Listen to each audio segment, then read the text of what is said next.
Italian Soyuan Stadium for this match day 2 fixed 2 spots after their wins against China and Australia respectively. Indonesia picking up a good point on the road against Saudi Arabia, who along with China and Australia will have been disappointed by their less than ideal results from their maiden fixtures in this group. A nice cool evening here in Dalian, 23 degrees Celsius. It has been cloudy for much of the day leading into this evening. We also haven't had any of the rain which was forecast, all of it making for some comfortable conditions for this football match.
Rendition of Indonesia, right?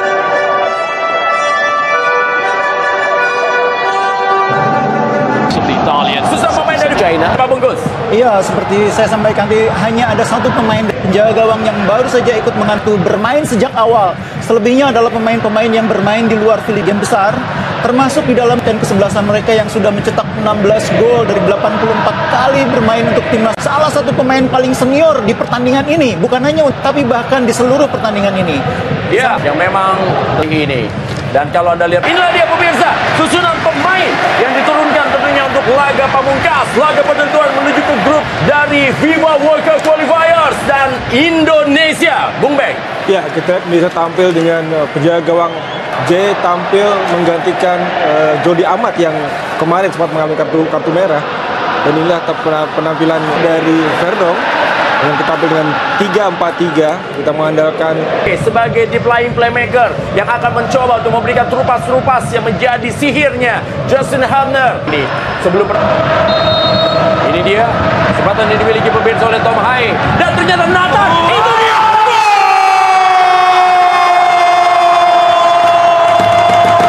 Itu dia. Anda lihat bagaimana ada kembali Marcelino.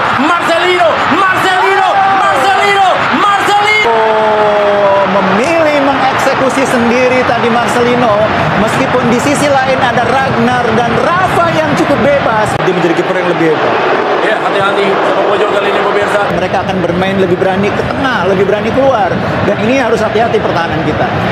Kembali ke dalam, masih dilakukan oleh Calvin Fardo. Calvin mencari kembali teriakan dari seluruh penonton Indonesia menuju saya kepada Rafa Strike, langsung coba dia oleh Tom Hai. FIBA World Cup 2026 Qualifiers. Indonesia unggul sementara atas China dalam sebuah partai pamungkas. Ininya Ragnar, beberapa peluang sudah dia dapatkan, beberapa usaha syuting sundulan. Ini dia pemirsa, dilanjutkan oleh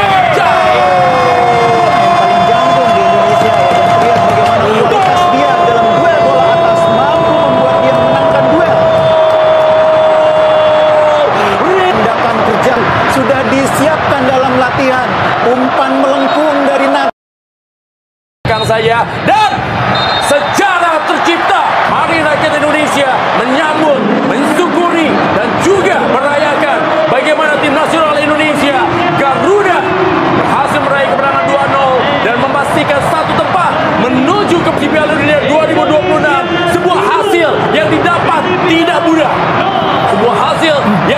didapat dengan susah payah. Sebuah hasil yang didapat tidak mudah. Sebuah hasil yang didapat dengan susah payah. Sebuah hasil yang didapat dengan kerja keras. Sebuah hasil yang didapat dengan air mata.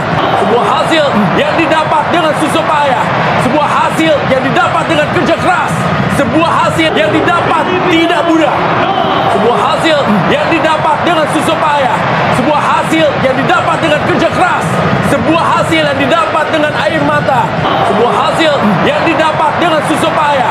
Sebuah hasil yang didapat dengan kerja keras. Sebuah hasil yang didapat dengan susah payah. Sebuah hasil yang didapat dengan kerja keras. Sebuah hasil yang didapat dengan segala pengorbanannya. Dan hari ini mari kita bergembira, mari kita merayakan. Dan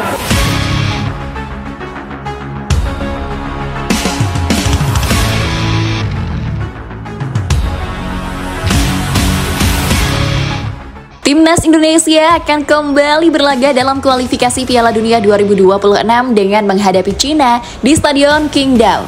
Cina akan menjadi lawan keempat skuad Garuda. Sebelumnya anak asuh Shin Taeyong bermain imbang dengan Arab Saudi, Australia, dan juga Bahrain. Gagal meraih poin penuh dalam laga 4 hari lalu di Bahrain. Kini Jai Itzes dan kawan-kawan menargetkan 3 poin dari Cina guna menjaga asa melangkah ke Piala Dunia 2026.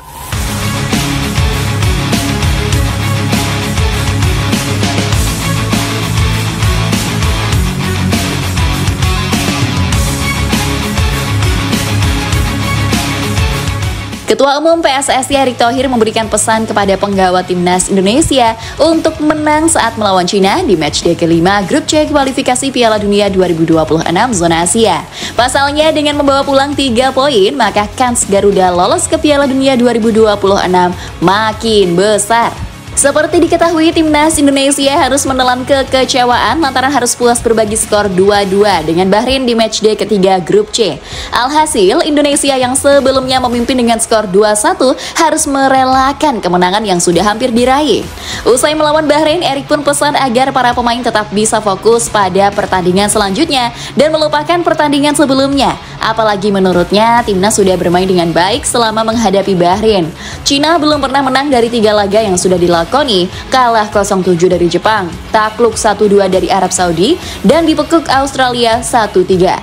Kendati demikian, bukan berarti skuad naga adalah tim lemah. Skuad asuhan Branko Ivankovic juga menargetkan poin penuh kala menjamu Timnas Indonesia demi memuluskan target masuk jajaran 4 besar. Sementara bagi Timnas Indonesia, jika bisa meraih 3 poin dalam laga tandang di Cina, maka bakal memperbesar kans untuk setidaknya masuk zona 4 besar.